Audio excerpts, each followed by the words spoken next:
Assalamualaikum warahmatullahi wabarakatuh. Baiklah, saya akan membahas mengenai fisiologi kehamilan. Pertama-tama, saya akan memperkenalkan diri. Nama saya Nur Hikmayanti, mahasiswa S2 Kebidanan Universitas Hasanuddin.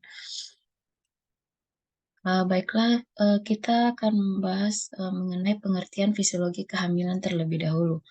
Fisiologi kehamilan yaitu sesuatu yang normal di mana konsepsi telah ditanamkan di dalam rahim. Tanda-tanda kehamilan. Tanda-tanda kehamilan ada dua, yaitu tanda tidak pasti hamil dan tanda pasti hamil. Yang pertama, tanda tidak pasti hamil. Tanda tidak pasti hamil yang pertama yaitu tidak haid. Tidak haid bukan berarti ibu tersebut atau wanita tersebut itu hamil. Bisa jadi dia terjadi gangguan reproduksi atau terjadi gangguan hormon. Makanya dia agak telat haid atau tidak haid berulang-bulan. Kemudian mual muntah. Mual muntah bisa dikarenakan ibu tersebut mengkonsumsi makanan yang bisa memicu dia mual dan muntah atau ada gangguan pencernaan. Tapi untuk ibu hamil trimester 1, dia memang kadang mengalami mual muntah diakibatkan karena hormon di dalam tubuhnya yang meningkat. Kemudian perut kram.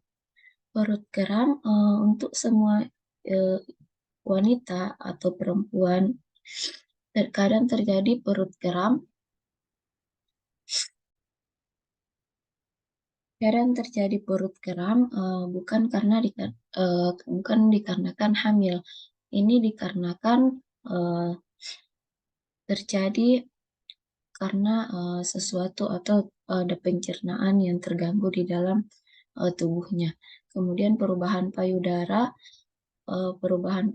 bisa juga terjadi pada ibu atau wanita yang ingin menstruasi.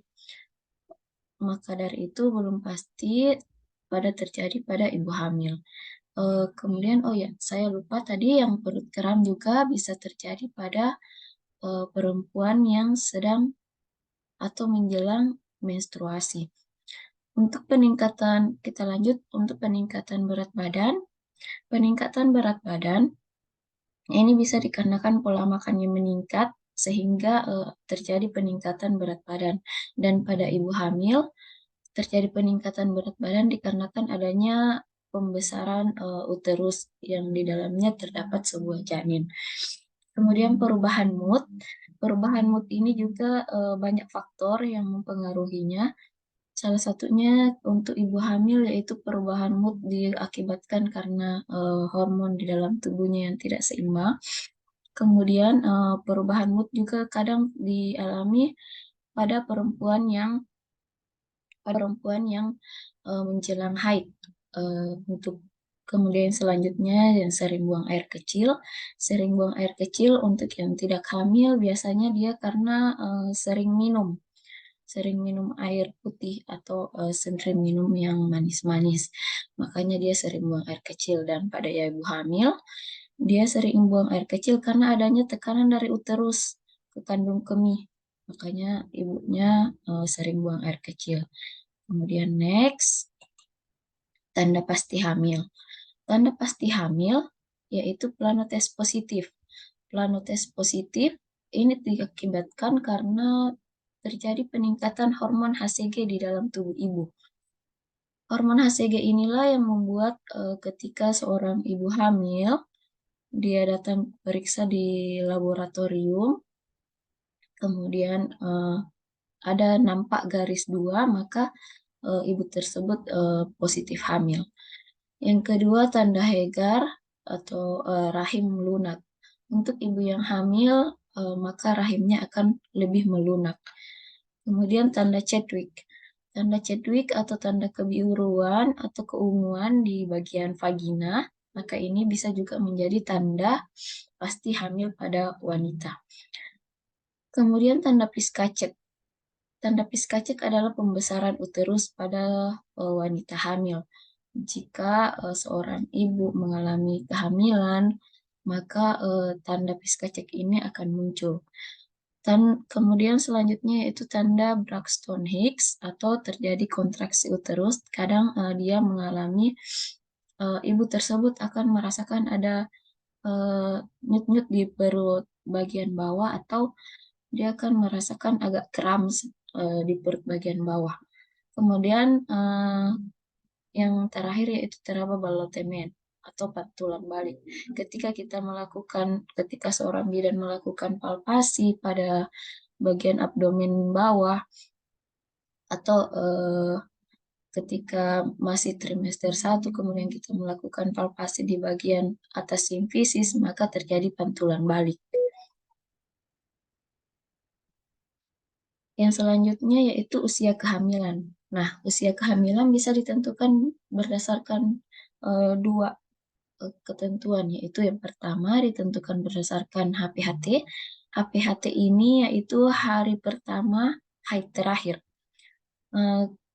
Ketika kita menganamnesa ibu yang sedang hamil, kita tanyakan kapan hari pertama haid terakhirnya.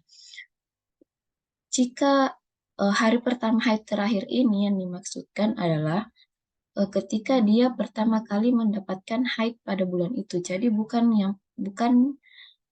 pada saat dia sudah selesai haid. Nah, dari HPHT ini kita bisa menentukan sudah berapa lama, sudah berapa minggu ibunya mengalami kehamilan. Dari HPHT ini juga kita bisa menentukan tafsiran persalinan. Dari HPHT ini kita bisa menentukan tahap tafsiran persalinan di mana rumusnya yaitu jika dia pada bulan keempat hari PHT-nya, maka kita menggunakan rumus bulan 4 sampai bulan 12, kita menggunakan rumus plus 7 kurang 3 plus 1, di mana tanggalnya ditambah 7, bulannya dikurang 3, tahunnya ditambah 1. Kalau dia bulan 1 sampai bulan 3, maka plus 7 tambah plus 9. Tanggalnya ditambah 7, bulannya di plus 9. Nah, kemudian yang kedua berdasarkan tinggi fundus. Berdasarkan tinggi fundus, kita bisa ketika seorang bidan melakukan palpasi abdomen pada ibu hamil, maka kita bisa mengetahui umur kehamilan seorang wanita hamil, yaitu pada saat setinggi pusat maka dia 20 minggu. 20 minggu yaitu sekitar 5 bulan. Kemudian ketika dia di atas simfisis maka dia 12 minggu. Jadi seorang bidan bisa menentukan usia kehamilan berdasarkan tinggi fundus. Yang selanjutnya yaitu hormon kehamilan. Hormon kehamilan yang pertama yaitu human chorionic gonadotropin. Human chorionic gonadotropin inilah yang dinamakan hormon HCG tadi, yang pada saat pemeriksaan planotes menjadi positif. Maka pada saat ibu hamil, pada saat wanita mengalami kehamilan, maka HCG meningkat. Makanya planotesnya menjadi positif. Kemudian hormon yang kedua yaitu human placental lactogen. Human placental lactogen atau HPL yaitu hormon yang dihasilkan oleh plasenta. Kemudian yang selanjutnya yaitu hormon estrogen dan progesteron. Hormon estrogen dan progesteron ini ketika seorang wanita mengalami kehamilan, maka hormon estrogen dan progesteronnya akan meningkat. Inilah yang mempertahankan kehamilan, hormon estrogen progesteron ini. Kapan hormon progesteron menurun, maka bisa terjadi keguguran atau kehilangan kehamilan. jika kadar hormon progesteron ini berada di bawah 10 mikrogram. Nah, kemudian selanjutnya oksitosin. Oksitosin ketika ibu hamil, maka dia juga kadarnya akan meningkat. Namun dia akan meningkat pada akhir-akhir kehamilan. Oh ya, sebelum kita lanjut pada estrogen progesteron ini, jika dia mulai menurun, maka dia akan eh, memberikan sinyal ke hipotalamus. Hipotalamus yang berada di otak, kemudian hipotalamus ini dia akan menghasilkan gonadotropin releasing hormone. Nah, GnRH inilah yang menghasilkan lagi estrogen progesteron, begitu seterusnya sehingga sampai terjadi pematangan pada janin. Kemudian hormon oksitosin dan prolaktin ini dia berfungsi pada akhir-akhir trimester kehamilan. Pada prolaktin ini, hormon prolaktin ini dia akan meningkat setelah menjelang kelahiran. Ketika hormon prolaktin ini meningkat, maka hormon estrogen dan progesteron ini menjadi menurun sehingga terjadilah kelahiran. Kemudian fertilisasi dan konsepsi. Fertilisasi atau konsepsi. Nah, fertilisasi atau konsepsi adalah pertemuan antara sperma dengan ovum sehingga terjadi pembentukan zigot. Fertilisasi atau konsepsi ini terjadi pada bagian di sini. Ini adalah gambar bagian rahim seorang perempuan. Dia pertemuan antara sperma dan ovum ini berada pada ampula tubae. Dan ovum itu dihasilkan dari ovarium. Ovariumnya ini. Yang di bagian sini, kemudian ini adalah filikorionik. Filikorionik ketika terjadi pematangan ovum, maka filikorionik ini dia menangkap ovum sehingga ke area tuba fallopi. Nah, di area sini tuba fallopi, ampulat atau daerah ampula tubae, maka terjadilah pertemuan antara sperma. Setelah itu, kita lanjut ke slide berikutnya, yaitu nidasi. Nidasi adalah tertanamnya hasil konsepsi. Nah, tadi setelah pertemuan di sini, maka dia terjadi pembelahan. Setelah menjadi zigot, terjadi pembelahan menjadi 2 sel, 4 sel, kemudian menjadi 8 sel. Nah, setelah pembelahan tersebut, maka menjadilah dia blastokista. Blastokista bisa menempel pada dinding endometrium jika terjadi keseimbangan antara endometrium dan blastokista atau terjadi pematangan yang betul-betul matang. Disinilah terjadi proses nidasi di daerah endometrium. Nah, disinilah hormon estrogen dan progesteron berfungsi. Kemudian selanjutnya perkembangan janin. Nah, perkembangan janin pada bulan pertama perkembangan janin ini dia sampai 9 bulan. Pada bulan pertama kantung ketuban sudah mulai terbentuk untuk melindungi embrio, begitu pula dengan plasenta dan sel darah bayi. Kemudian pada bulan kedua, tulang dan sistem saraf yang meliputi jaringan otak. Pada bulan kedua ini, tulang dan sistem saraf yang meliputi jaringan otak, saraf tulang belakang, dan saraf tepi sudah mulai berkembang. Pembentukan jantung juga dan sistem peredaran darah juga sudah mulai berkembang. Nah, masuk pada bulan ketiga, organ dalam janin sudah mulai berkembang. organ hati mulai memproduksi empedu, sistem urinaria atau sistem perkemihan, atau orang awam bisa mengartikan bahwa adalah sistem keluarnya kencing sudah mulai bekerja, dan sistem peredaran darah juga sudah mulai beroperasi. Kalau di sini baru mulai terbentuk, maka di sini dia sudah mulai beroperasi. Pada bulan keempat, ini masuk trimester kedua. Ini ada 3 semester, ada 3 trimester. Ini bulan 1, 2, 3 trimester pertama, bulan 4, 5, 6 itu trimester kedua. Nah, pada bulan keempat, janin laki-laki sudah memiliki prostat. Nah, sedangkan janin perempuan sudah mulai memiliki folikel pada ovarium.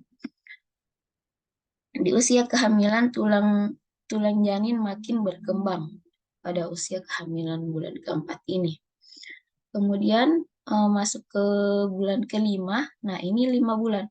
Biasanya denyut jantung akan terdeteksi pada bulan kelima. Kemudian pada bulan kelima ini, seluruh kulit janin tertutup lapisan putih sebagai pelindung cairan ketuban. Nah, pada bulan kelima ini juga rambut halus sudah mulai tumbuh.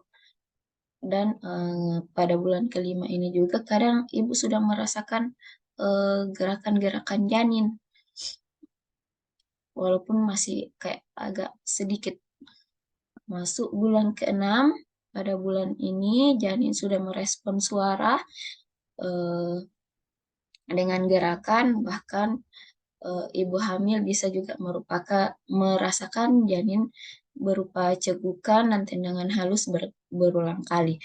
Nah, pada bulan ke-6 ini, ketika ibu hamil melakukan sentuhan, kadang baiknya memberikan reaksi. Dia melakukan tendangan-tendangan kecil ke bagian perut ibu. Kemudian masuk ke trimester 3, pada bulan ke-7. Nah, pada bulan ke-7, janin sudah dapat merespon cahaya, merasakan sakit, mendengar suara, dan mengubah posisi tubuhnya. Selain itu, jaringan lemak dan tubuhnya juga berkembang dengan pesat di bulan ini. Masuk ke bulan 8, organ dalam janin sudah berkembang dengan baik. Salah satu organ yang sudah terbentuk tetapi belum sempurna adalah paru-paru.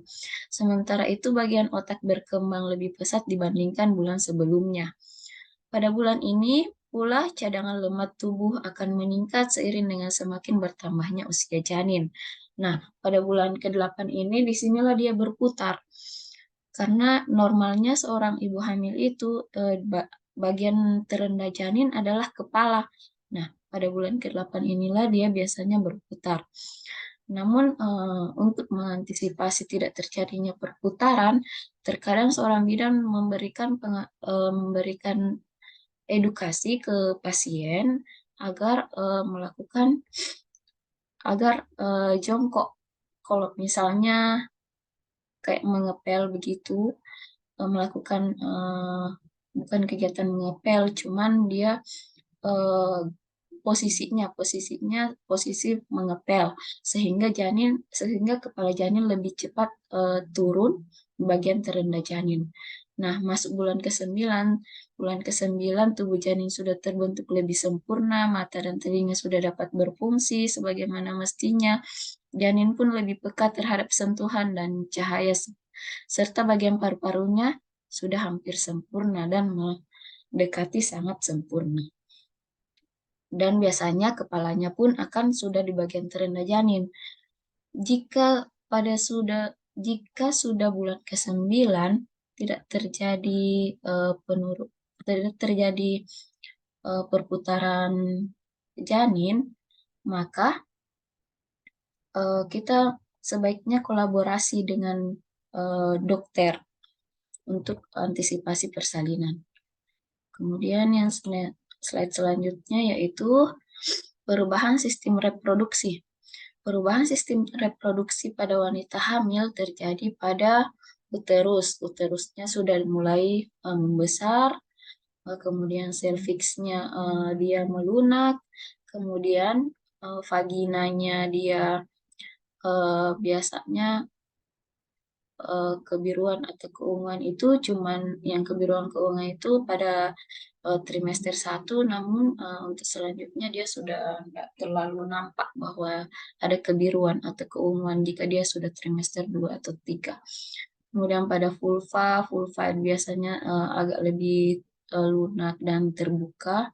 Kemudian ovarium dan tuba Fallopi. Kemudian payudara biasanya dia mengeras. Kemudian perubahan sistem pencernaan. Eh, Sebelumnya minta maaf karena di sini ada kesalahan penulisan pada slide PowerPoint saya. Kemudian yang pertama yaitu perubahan posisi lambung dan usus. Perubahan posisi lambung dan usus dia berubah yang diakibatkan karena ada perubahan uterus. Ada perubahan pada uterus, terjadi pembesaran uterus sehingga lambung dan usus menjadi eh, lebih ke belakang dibandingkan karena uterusnya dia sudah mengikuti perkembangan janin. Nah, kemudian yang kedua itu penurunan tonus, kemudian penyerapan makanan meningkat. Penyerapan makanan meningkat yang diakibatkan karena ibu kan harus mengkonsumsi makanan dengan baiknya. Ibaratnya ada dua orang yang mengkonsumsi makanan. Nah, kemudian terjadi konstipasi. Terjadi konstipasi, ini juga biasa dirasakan pada eh, ibu yang sedang hamil. Selain itu, dia biasanya juga terjadi pada eh, seorang yang ingin menstruasi. Kemudian adanya reflux sekret gusi menjadi lunak. Kemudian perubahan sistem muskuloskeletal. Nah, terjadi peningkatan mobilitas sendi, perubahan postur ini dia ibunya bisa eh, peningkatan berat badannya lebih signifikan. Tapi justru itu yang fisiologis ketika ibu hamil tidak mengalami peningkatan berat badan, maka gizinya tidak seimbang. Kemudian peningkatan volume darah di dalam tubuh. Kemudian, itu adalah slide terakhir saya. Saya ucapkan terima kasih karena sudah melihat paparan saya mengenai fisiologi kehamilan. Mohon maaf bila ada kekurangan. Apabila ada kekurangan atau ada yang mau disanggah, boleh komen di chat. Terima kasih. Assalamualaikum warahmatullahi wabarakatuh.